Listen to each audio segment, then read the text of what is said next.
Alors, maintenant, on va entrer dans le dur. Je vais, pour finir, donner la parole à la loi et au droit, représentée ici sur le plan professionnel par Caroline Simon-Provost. Caroline, vous êtes avocate, spécialiste entre autres du droit d'auteur, de la propriété intellectuelle, du droit du numérique et du droit de la presse. Et vous êtes spécialisée dans les atteintes aux droits et infractions commises en ligne, notamment en matière de contenu protégé ou d'atteinte à l'honneur, à la réputation, à l'image et à la vie privée. C'est un vaste champ de compétences et vous allez nous éclairer sur certaines notions qui touchent, même toutes celles que je viens d'énumérer, aux documents, même s'ils sont inédits, déposés à la part. Oui, merci. Bonjour à tous. Alors, je vais essayer de faire une présentation juridique la moins chiante possible, parce que le droit, c'est pas toujours fun.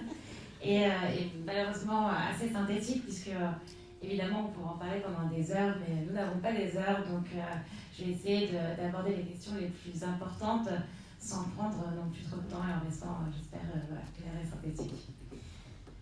C'est vrai que donc, l'autobiographie dont on parle aujourd'hui, ça peut être une œuvre.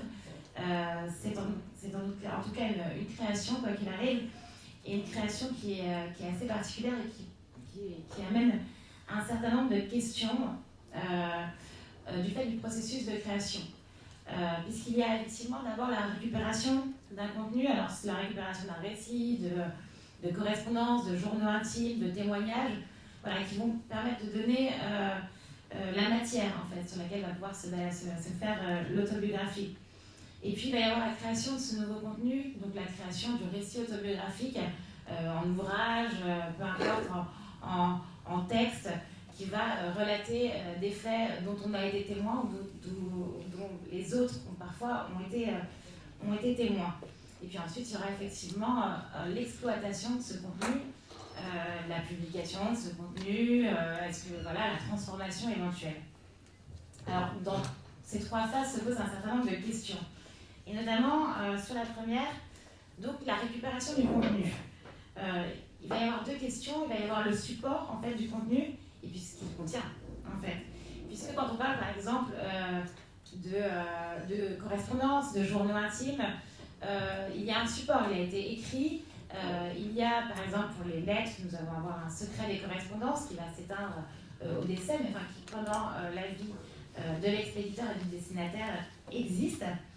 Et puis, il va y avoir, pour les journaux intimes, ça reste un bien matériel, donc en fait, il va être transmis. Là, j'entre même pas dans le droit d'auteur, mais la propriété du support matériel appartient d'abord à celui qui l'a écrit, qui l'a acheté, puis qui l'a transmis éventuellement à ses héritiers.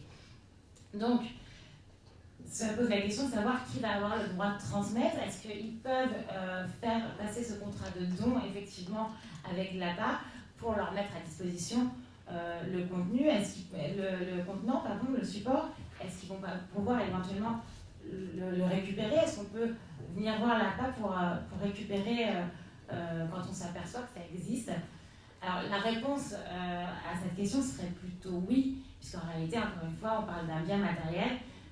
S'il y a eu un don, il a été donné, donc il appartient. S'il n'y a pas eu de don, avant les contrats de don, en théorie, les héritiers devraient pouvoir le récupérer. Là, on ne parle que du support. Ensuite, va se poser la question du coup de ce contenu et savoir si ce contenu il est protégé ou non au titre notamment du droit d'auteur. Alors, je ne vais pas vous faire un cours sur le droit d'auteur, il s'agit simplement de savoir l'esprit du droit d'auteur. Ça protège tout ce qui est créé, plus exactement tout ce qui est matérialisé. En fait, on n'est pas propriétaire des faits, on est propriétaire de la manière dont on les a écrits. Dès lors qu'on écrit ces faits et qu'on y apporte l'empreinte de notre personnalité, parce que cette notion d'empreinte de la personnalité, c'est une condition du droit d'auteur. Donc dès lors qu'on peut démontrer cette empreinte de notre personnalité, on en fait un contenu original. Et là, si le contenu est original, eh bien, il est protégé par le droit d'auteur. Alors ça a un certain nombre de conséquences juridiques. D'abord parce que le droit d'auteur, il comporte deux parties. Il va y avoir des droits patrimoniaux, il va y avoir des droits moraux. Les droits moraux, les droits patrimoniaux, on peut sans problème les céder. On pourrait même les céder en droit d'exploitation, droit de reproduction, parce qu'il y a plein de déclinaisons des droits patrimoniaux. On peut tout à fait les céder à l'APA. Le droit moral, par exemple, on ne peut pas le céder. Le droit à la paternité de l'œuvre, par exemple, le droit d'avoir son nom qui figure à la fin du contenu, Ça, c'est quelque chose qu'on ne peut pas céder. C'est un droit c'est un des seuls droits dans le système juridique français qui est un droit qui est perpétuel. Et il survit même à la mort de l'auteur. Donc les héritiers seront titulaires voilà, sans discontinuité du droit moral. Pour autant, comme je le disais, certaines parties du droit patrimonial et du droit d'auteur peuvent parfaitement être cédées, ce qui permet notamment à l'APA de pouvoir reproduire, adapter éventuellement. Et quand on parle d'adaptation, ça a des conséquences parce que notamment, on en parlait pendant le déjeuner, vous allez voir le droit d'anonymiser en fait. L'anonymisation, ça reste la modification d'un texte qui va permettre de respecter d'autres droits, par exemple le droit des données personnelles, je dirais quelques mots là-dessus à la fin, mais qui va être quand même une modification de l'œuvre en soi. Donc une modification qui nécessite d'avoir ce droit d'adaptation, ce droit de modification. Donc ça va être pour le droit d'auteur. Alors la question se pose, est-ce qu'on a le droit d'auteur quand on écrit? Est-ce qu'on a des droits d'auteur sur son histoire? Est-ce qu'on a des droits d'auteur sur l'histoire des autres? Alors effectivement, on peut avoir des droits d'auteur sur l'histoire des autres. On a des droits d'auteur, comme vous avez des droits d'auteur de toute façon sur les bouquins que vous avez écrits, peu importe ce que vous parliez que de vous, peu importe que vous parliez d'autres personnes. La question, encore une fois ici, c'est la manière dont vous l'avez écrit. Vous êtes l'auteur parce que vous l'avez transformé en ouvrage. Donc ça vous permet de parler de la vie des autres. Mais parler de la vie des autres, ça va évidemment, vous en doutez, ça va avoir certaines limites. Alors il y a deux questions qui vont se poser. Est-ce qu'on a le droit de dire des choses fausses? Est-ce qu'on a le droit de dire des choses vraies? Alors est-ce qu'on a le droit de dire des choses fausses? Eh bien parfois oui. Est-ce qu'on a le droit de dire des choses vraies? Ben, pas toujours. c'est tout simplement parce que est-ce qu'on a le droit de dire des choses fausses? Dire des choses fausses, on va parler très classiquement de la diffamation. La diffamation, c'est, je vais vous donner la définition légale sans vous donner les textes de loi, mais c'est le fait d'imputer un fait précis à une personne identifiée ou identifiable alors que l'on sait que ce fait est inexact. Cette dernière partie de la phrase, elle a son importance. Alors, parce que déjà, il faut une personne identifiée ou identifiable. Ça veut dire que pour que ce soit de la diffamation, il faut que des personnes extérieures les personnes extérieures puissent reconnaître la personne. Il ne faut pas simplement qu'une personne dise « oui, je sais que là, c'est moi ». Même si ça a été anonymisé, je sais que c'est moi. Non, ce n'est pas suffisant. Ça sera à la limite de la diffamation privée. Pour que ça soit de la diffamation publique, il faut qu'il y ait un certain nombre de personnes, en fait un certain nombre de personnes qui vont lire le livre, qui disent « oui, ça, on sait, c'est cette personne-là ». Si cette personne est identifiable et qu'on lui allègue un fait, n'importe lequel, alors un fait qui est contraire à la morale, qui est contraire à l'éthique, qui est contraire à la loi. Alors, quand c'est contraire à la loi, c'est systématiquement de la diffamation, si c'est faux. Mais voilà, donc on va alléguer un fait, et alors on va se poser la question de ce fait, est-ce qu'il est vrai, est-ce qu'il est faux? Parce qu'en fait, en matière de diffamation, on a ce qu'on appelle des exceptions, des excuses, plus exactement. Alors, on va avoir deux types d'excuses en matière de diffamation, c'est l'excuse de vérité, et aussi, et c'est souvent la plus importante, parce que l'excuse de vérité, pour faire beaucoup de diffamation, je ne l'ai pas souvent invoquée, mais il y en a une qui marche très bien, c'est l'excuse de bonne foi, en fait. C'est quand on raconte une histoire, notamment les autobiographies, on raconte sa perception. Et sa perception, ce n'est pas nécessairement la vérité. Mais pour autant, ça ne veut pas dire que ce n'est pas la véritable perception qu'on a eue quand on a vécu cette histoire-là. Et c'est à ça qu'en réalité, c'est à la bonne foi. Parce que la diffamation, dans une procédure en diffamation, vous pouvez avoir des faits qui sont tout à fait inexacts. Vraiment, vous avez raconté des choses qui sont tout à fait inexactes. Mais vous êtes capable de démontrer que, oui, mais vous avez recueilli suffisamment de témoignages, vous avez suffisamment fait de recherches pour qu'on puisse vous accorder le bénéfice de la bonne foi et dire d'accord, on peut comprendre que vous ayez cru ça. Et dans ce cas, la diffamation, elle existe, mais vous ne serez pas sanctionné pour l'avoir commise. C'est pour ça qu'on peut dire des choses fausses, en réalité. Dès lors que vous pouvez... Alors, pour que ça s'applique la bonne foi, il va y avoir un certain nombre de conditions. Il faut démontrer que vous n'aviez pas, par exemple, d'animosité envers la personne contre qui vous avez parlé, que vous êtes resté mesuré dans l'expression de vos propos, que vous avez fait vos recherches, que vous avez un ressenti qui existe. Voilà, que ce n'est pas simplement, vous n'avez pas donné un point de vue subjectif dans des propos insultants alors que vous savez très bien que c'était faux. Voilà, donc, si vous pouvez démontrer avoir quand même fait ces recherches, être resté mesuré, et bien dans ce cas, vous avez, entre guillemets, le droit de dire des choses fausses. Alors, au-delà de ça, on va se poser la question de savoir si vous avez toujours le droit, du coup je vous le disais, de dire des choses qui sont vraies. Et alors, non, on n'a pas toujours le droit de dire des choses vraies. Là encore, en fait, il va y avoir, alors, je ne vais pas une énième fois vous lire un texte de loi, mais il y a l'article 9 du Code civil qui dit que chacun a le droit au respect de sa vie privée. Voilà, donc c'est un principe, ça veut dire que si vous n'êtes pas dans la diffamation, mais que vous portez atteinte à la vie privée des gens et que du coup, malgré la vérité de vos propos, vous pourrez être sanctionné. Alors, ça va être le travail du juge, quand on a ce type d'affaire-là, de mettre en balance en fait plusieurs droits qui existent, et ces droits, ils sont effectivement ce droit qu'a chacun au respect de sa vie privée, mais le droit d'expression, en fait, la liberté d'expression, la liberté de création, qui vous permet quand même d'avoir le droit de raconter vos ressentis et votre histoire personnelle sans que ça n'empiète sur les droits des autres. Alors, c'est vrai que dans certains cas, la vie privée va être plus facilement caractérisée que dans d'autres, l'atteinte à la vie privée en tout cas.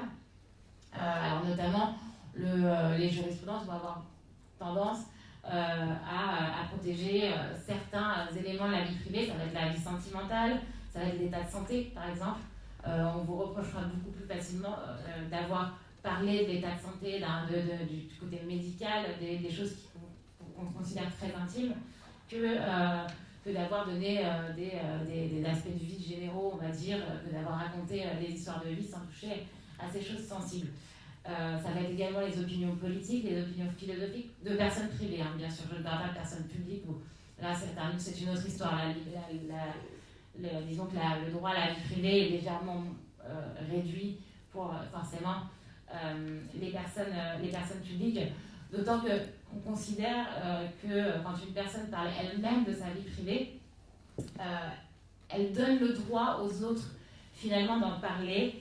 Ça avait été le cas, il y avait un arrêt sur, il me semble, l'ex-épouse du dernier empereur de Chine qui avait fait une procédure parce qu'elle n'était pas très heureuse des autobiographies qui avaient été écrites sur son mari. La Cour lui avait répondu que de toute façon il avait lui-même écrit des autobiographies, donc c'était plus le moment de venir le reprocher aux autres. Donc voilà, dès lors qu'on divulgue des éléments de sa vie privée, on peut difficilement le venir reprocher aux autres. Alors, il va y avoir d'autres situations où les éléments de la vie privée vont s'effacer. Notamment, ça va être derrière le droit à l'information. Alors, je vais vous citer un exemple qui n'est pas tellement dans l'autobiographie, mais j'ai un client qui est venu me voir il n'y a pas si longtemps que ça pour me dire voilà, il y a une dizaine d'articles de presse en ligne qui me concernent, qui touchent à ma vie privée. Ce n'est pas normal, c'est un épisode de ma vie que j'aimerais oublier, et voilà. Sauf que quand j'ai été voir, évidemment avec son nom, en fait, les éléments de sa vie privée, c'était qu'il avait séquestré et torturé 2 personnes. Donc forcément, bon, là on a ce qu'on appelle un droit à l'information quand même. Le droit d'informer le public, on peut quand même préciser que séquestrer et torturer des personnes, ça a quand même un intérêt général pour les autres de le savoir. Notamment parce que vous n'avez peut-être pas envie d'aller prendre un café avec lui. Donc voilà, donc il y a des choses qui vous permettent de quand même parler de sa vie privée. Parce qu'effectivement, ça va s'effacer. Ça va s'effacer dans le droit à l'information, ça va s'effacer, je vous disais, si vous êtes une personne publique, ça va s'effacer si ça tient de votre liberté d'expression, et du coup qui fait que vous avez légitimement le droit d'en parler, en réalité. Alors, des conflits, que ce soit familiaux, c'est souvent le cas d'ailleurs, hein, mais comme ça a été le cas pour vous, Virginie, il y en a eu plusieurs, on parlait également de Yann Moix qui avait eu le même type de personnes, parce qu'évidemment, voilà, il y a les principes que je viens de vous donner, et puis il y a les gens qui se sont touchés, qui vont quand même essayer soit de faire interdire la publication d'un bouquin, soit d'en faire supprimer les pages, soit d'obtenir des dommages à intérêt parce qu'ils considèrent que ce droit à l'information, que ces éléments leur étaient trop personnels, ils considèrent qu'il y a eu une atteinte à leur vie privée. Alors, ça, c'est l'appréciation purement factuelle du juge, en fait, qui va mettre en balance les intérêts pour dire est-ce que la liberté d'expression a été trop loin, Est-ce que la vie privée est assez protégée? C'est des questions qui se posent généralement quand il y a effectivement les publications de bouquins, d'ouvrages, d'autobiographies. On va parler de famille. C'est le cas aussi quand souvent il y a des révélations, évidemment, de dossiers sensibles. C'est le cas de... J'entendais parler tout à l'heure, évidemment, du livre de dénonciation sur Olivier Duhamel et de Camille Kouchner. Alors, en l'occurrence, il ne me semble pas qu'il y ait eu d'action d'Olivier Duhamel contre sa belle-fille. Je pense que ça serait un petit peu malvenu. Mais il faut savoir que si Olivier Duhamel avait voulu faire une plainte en diffamation, il aurait probablement gagné. Parce qu'en fait, comme c'était un fait pénalement répréhensible, qui lui avait été reproché, et qu'en fait ce fait, il n'était pas démontrable, puisque de toute façon les faits étaient prescrits, et que puisque les faits sont prescrits, eh bien, Duhamel il est présumé innocent, on n'aurait jamais pu le condamner, et donc en réalité, ça aurait été de la diffamation. Mais encore une fois, c'est ce que je vous ai dit tout à l'heure, ce n'est pas parce que ça aurait été qualifié comme diffamation qu'elle aurait quand même été condamnée, parce qu'elle aurait dit oui, mais je suis de bonne foi. Parce que j'ai un certain nombre de choses qui vont permettre de vous démontrer que manifestement il n'était pas très correct avec les enfants. Donc voilà, c'est une façon de combattre, de permettre de reconnaître de la diffamation ou alors de l'atteinte à la vie privée. Et voilà. Alors après, on va se poser la question également sur la vie privée des morts, en fait, des personnes qui sont décédées. Là encore, on en parlait. La vie privée, elle s'arrête au décès. On n'a pas de vie privée quand on est mort, tout simplement. On ne peut pas être diffamé quand on est mort.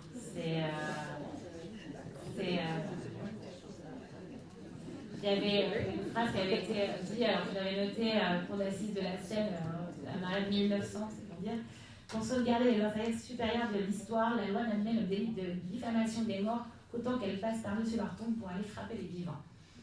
Donc, que l'on parle d'atteinte à la vie privée ou que l'on parle de diffamation, il est extrêmement compliqué, il est même impossible en l'occurrence d'agir en diffamation ou en vie privée pour l'honneur d'une personne qui est décédée. Ça devient possible dans certains cas, dès lors que les héritiers, les ayants droit, peuvent démontrer qu'en fait les propos qui sont imputés à leurs ancêtres, à leurs parents, leur portent directement atteinte. Mais il va falloir démontrer cette atteinte. Ce n'est pas forcément facile. Et moi, je n'ai pas vu énormément de décisions qui ont reconnu cette atteinte à la vie privée ou cette diffamation du fait de la mémoire d'un défunt qui aurait porté atteinte à la vie privée ou à l'honneur et la réputation de ses héritiers. Ça reste, y compris dans des choses assez compliquées, comme vos parents étaient des nazis, mais si c'est vrai, même si c'était faux et que c'était de la diffamation, il faudrait quand même démontrer à quel point ça pose problème, ça nuit à la réputation des enfants. Alors si c'est complètement faux, on pourra peut-être l'alléguer, mais encore une fois, moi j'ai vu quand même très, très peu de décisions sur de la diffamation de défunts ou de l'atteinte à la vie privée de défunts.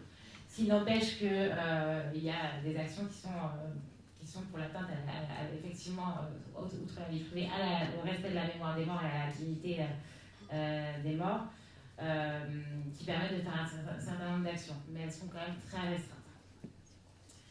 Donc voilà à peu près pour un état des lieux vie privée, diffamation. Alors ça ne va pas être les seules problématiques que va rencontrer malheureusement l'APA. Il y a une problématique qui vous intéressera peut-être un petit peu moins parce qu'elle est un peu moins artistique, un peu moins... Mais vous avez quand même, à mon sens, des questions qui vont se poser en termes de données personnelles. Et je pense que c'est là que va être votre plus gros défi. Parce que, en réalité, la diffamation, l'atteinte à la vie privée... Alors si, un petit mot quand même sur, par exemple, la diffamation. Il faut savoir que la personne responsable de la diffamation, ce n'est pas l'auteur des propos, c'est le directeur de la publication. Donc c'est celui qui prend l'initiative de la publication. Ça veut dire que si l'APA... Oui, c'est l'éditeur. Voilà.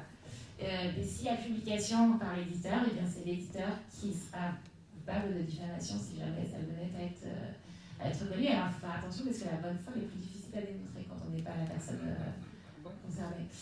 Disons qu'en plus l'éditeur est un professionnel, donc il y a une obligation de faire des recherches qui sont quand même assez poussées. On va être beaucoup plus vigilant avec un professionnel, c'est comme avec un journaliste également. On va beaucoup plus facilement reprocher de la diffamation à un journaliste qu'à une personne privée, parce que le journaliste il est censé connaître. savoir comment ça marche, aller vérifier ses sources, rester mesuré, tout ça, voilà. Donc voilà, juste je faisais ça petit aparté sur le directeur de le directeur de la publication. Mais donc oui, je reviens sur les données personnelles, parce qu'en réalité, quand vous avez des récits, vous avez beaucoup d'informations dans ces récits autobiographiques. Vous allez avoir des noms de famille, des prénoms, des adresses, des dates de naissance.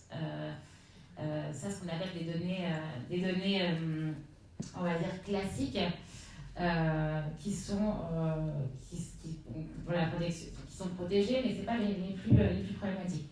Soit dans celle-là, il va y avoir dans les données classiques, on va mettre les données d'identification, donc celles que je viens de vous donner, qui sont des données classiques. Et puis à côté de ça, vous allez avoir ce qu'on appelle les données sensibles. Et les données sensibles, là, elles sont quand même plus compliquées, il faut être plus vigilant sur le traitement. Parce que les données sensibles, ça va être tout ce qui révèle l'origine raciale, ethnique, les opinions politiques, l'orientation sexuelle, par exemple, ce qui peut poser problème dans les autobiographies. La révélation d'une homosexualité, par exemple. Enfin, voilà, ça, c'est une donnée qui est sensible. Ce sont des données qui sont extrêmement protégées par ce qu'on appelle le règlement général sur la protection des données, c'est un petit peu rébarbatif, c'est un texte européen, mais qui a fait grand bruit quand il est entré en vigueur. Il est entré en vigueur en 2018, parce que ça a chamboulé un certain nombre de choses. Et en fait, alors, elle existait avant, on a découvert la protection des données personnelles. Et alors déjà, avant de rentrer dans ce que doit faire positivement l'ALPA pour ces données personnelles, il y a un certain nombre de choses. C'est qu'en fait, dès lors qu'on récupère à la main, par exemple, voilà, je récupère un papier, je fais un traitement de données personnelles. S'il y a le moindre nom dedans, ça veut dire que je suis en train de faire un traitement de données personnelles. Et ce traitement de données personnelles, il est encadré. Ça veut dire que les données, potentiellement, elles doivent pouvoir être détruites. Alors, évidemment, ce n'est pas le cas des archives, puisque là, il y a un intérêt à la conservation et puis elles sont conservées en archives. Donc là, vous êtes, à mon sens, sans problématique au niveau du texte. Mais pour autant, voilà, tous les traitements ne sont pas possibles et les traitements sur les données sensibles doivent être justifiés. Normalement, vous êtes obligé d'avoir une cartographie de vos données, identifier toutes les données que vous traitez, ce qui est quand même extrêmement compliqué sur le nombre de textes que vous pouvez avoir. Alors, la CNIL ne va pas venir vous voir de toute façon pour sanctionner l'APA et dire que vous mettez, parce que les sanctions peuvent être très grosses pour les entreprises, mais ça ne sera pas le cas ici. Pour autant, on pourrait quand même vous demander des comptes sur la manière dont sont sécurisées aussi les données. Qui y a accès? Comment? Est-ce que vous avez de la sécurité informatique? Est-ce que vous avez des clés qui fonctionnent pour fermer vos logos? Je vous assure que c'est des questions qui se posent en matière de données personnelles. Donc, et puis surtout, vous allez avoir après un peu de problématique, c'est la problématique de l'exercice des droits par les gens. C'est-à-dire que le RGPD, il suppose qu'il y a un droit d'accès, un droit de rectification, un droit d'opposition et un droit à l'oubli. Donc normalement, on devrait pouvoir, n'importe qui devrait pouvoir venir vous voir et vous dire, voilà, moi je m'appelle un tel, je veux exercer mon droit d'accès, donc je veux que vous me sortiez toutes les données que vous avez sur moi. Et vous êtes obligé de les sortir. Alors si vous les trouvez, bien sûr, s'il y en a, mais vous êtes obligé de les sortir. Et si vous demandez de la rectification parce qu'il considère que les informations de données sont inexactes, ou le droit, ou il s'oppose au traitement de ces données, ou il demande un droit à l'effacement, vous êtes en principe obligé d'y répondre. Alors, je vais tout de suite nuancer ce que je viens de dire, quand même, parce que je vois me regarder c'est qu'il y a des intérêts, il y a des bases, en fait, ce qu'on appelle des bases légales de traitement. Et les bases légales de traitement, elles reposent en premier lieu sur le consentement de la personne dont les données sont traitées, mais ce n'est pas tout, heureusement, parce que sinon on aurait quand même beaucoup de mal. Vous avez aussi l'intérêt légitime, évidemment, qui vous permet de justifier et de dire, parce que voilà, on le fait dans un intérêt historique. Donc ça constitue un intérêt légitime. Oui, non, mais parce que la pauvre, là... il faut en avoir conscience. Oui. Mais cela dit, sur le site, on a mis un petit topo sur le RGPD. J'ai vu. Et donc dans lequel on dit, voilà... S'il y a un souci, vous pouvez vous adresser à nous, éventuellement, pour faire effacer, faire rectifier, etc. Voilà, faire tout à fait. Donc, on l'a mis. Je pense qu'on s'est couvert sur ce mais c'est toujours très dangereux. On n'aurait pas dû l'inviter. Moi, voilà. Il faut savoir que ça existe. En l'occurrence, comme je vous dis, vous avez un intérêt légitime à traiter ces données En revanche, ce qu'on pourrait par exemple vous reprocher, c'est de ne pas être suffisamment vigilant sur la sécurité que vous y apportez, par exemple. Et là, vous devez quand même pouvoir démontrer que vous êtes particulièrement vigilant là-dessus. La sécurité des De vos locaux, tout le monde. Les vigiles. Non, mais Ah, la sécurité, mais là, c'est très pragmatique. c'est très blasé, là, la municipalité, c'est un local très... Non, mais parce qu'en fait, si quelqu'un veut s'amuser à venir cambrioler vos locaux et que des tonnes d'informations personnelles vous mettent à sortir, voilà, je vous déconseille que ça arrive parce que ça c'est pas embêtant, vous auriez vos emplois, mais... Ça ferait de la publicité à la part, hein. Oui, moi je préférais vous accompagner sur autre chose quand même. Donc voilà pour le point de vue juridique que j'ai essayé de faire assez synthétique. Je ne sais pas s'il va y avoir des questions, des choses comme ça. Non, c'est très...